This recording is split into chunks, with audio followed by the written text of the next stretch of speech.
Hi everyone, Grant Neal here, and I'm going to take you through another recent lesson. Hopefully you can learn something from this to take into your own game. Now, I'm going to play this through in full speed first of all.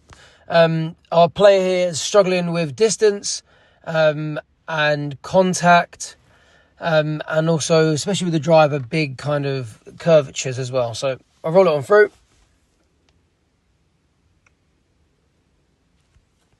You'll also see a little bit of loss of balance at the end there. I'm going to throw this one slower so you can see exactly what's happening. Because actually, see that ball go pretty straight?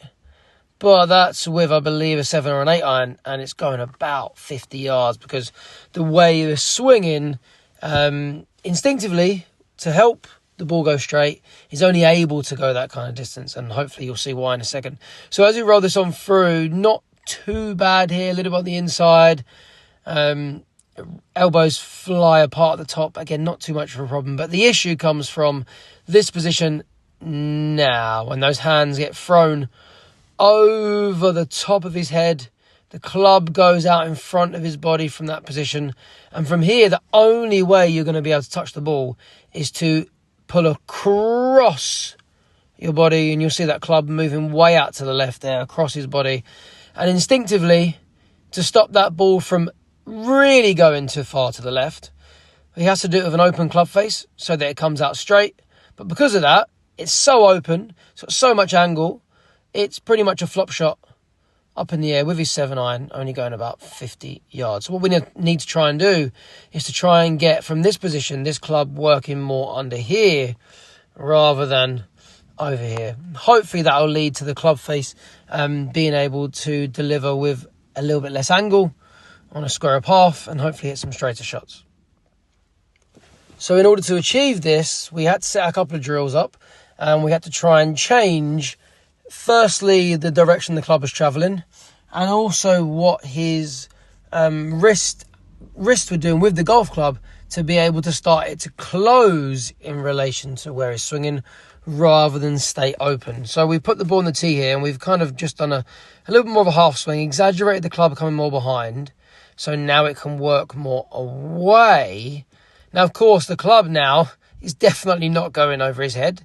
It's going through his, through his shins there, which is obviously a little bit underneath the plane. However, trying to over-exaggerate to see the difference. And now he's able to just rotate. And you'll see the difference of that golf shot. Look at that; those hands finishing up higher. Squarer through impact. The club face having to rotate. And hitting a very tiny little draw there towards the target. So we worked at that for a little bit. And then in our next session, we then tried to put that more into a full swing. And we're somewhere almost towards a full swing now. But what you will see is a massive change in this ball flight and a big difference in the distance. So as we roll this on through, yes, we're a little bit behind. However, now the golf club on the way to the ball is able to work for his midsection rather than down by his ankles or over his head.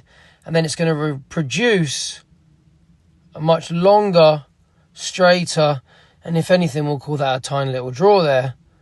But instead of going 50 yards in the air, that one's carrying close to 100, which, is a significant difference, within, two 1 hour sessions. So, obviously, we're going to continue to work on this and improve and keep exaggerating the feeling. But as you can see, by making some changes to how your club moves, you can have huge changes on the golf ball. And hopefully this resonates with you. Maybe you don't need to make such extreme changes, but even those small ones, either side of where you're at, can really improve your ball striking. So, see you for the next one, guys.